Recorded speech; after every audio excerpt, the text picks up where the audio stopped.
முறைக்கு சொல்லி அனுப்பு, இது நம்ம ஊரு விழா. ஊருக்கே ஒரு நோம்பினா அது கோயம்புத்தூர் விழா.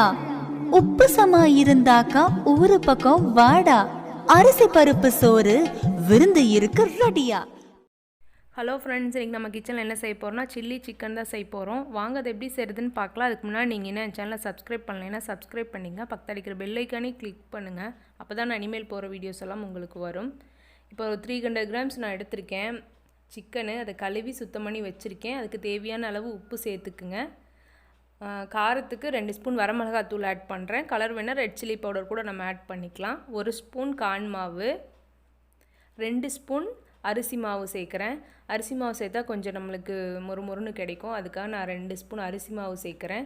கூடவே ஒரு அரை ஸ்பூன் மல்லி தூள் சேர்க்குறேன். இதை நல்லா பெரட்டிக்கலாம். இந்தளவுக்கு நல்லா பெரட்டிக்குங்க. நம்ம தண்ணியெல்லாம் எதுவும் விட தேவையில்லை. நம்ம சிக்கன் வந்து கழுவணும்ல, அந்த இதுலேயே நம்ம வடிச்சுருப்போம்ல, அந்த இருக்குள்ள ஈரமே போதும். நம்ம அது கூட தயிர் இஞ்சி பூண்டெல்லாம் சேர்த்துவோம், அது கரெக்டாக இருக்கும். இல்லைன்னா தண்ணி மாதிரி ஆயிரும். இது கூட 1 ஸ்பூன் வந்து நான் தயிர் சேர்த்துக்கிறேன். இதை நல்லா பெரட்டிக்குங்க.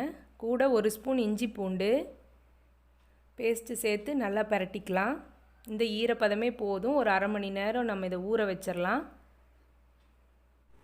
அரை மணி நேரம் ஆயிடுச்சு. இப்போ நம்ம எண்ணெய் காஞ்சிருச்சு. அதை நல்லா பொரிச்சுக்கலாம்.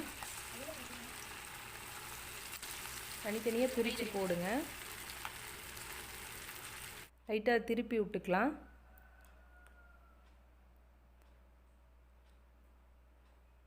கொஞ்சம் ஸ்லோவாக வச்சுட்டா ஸ்டவ்வை உள்ளேலாம் சிக்கன் வெந்துடும்.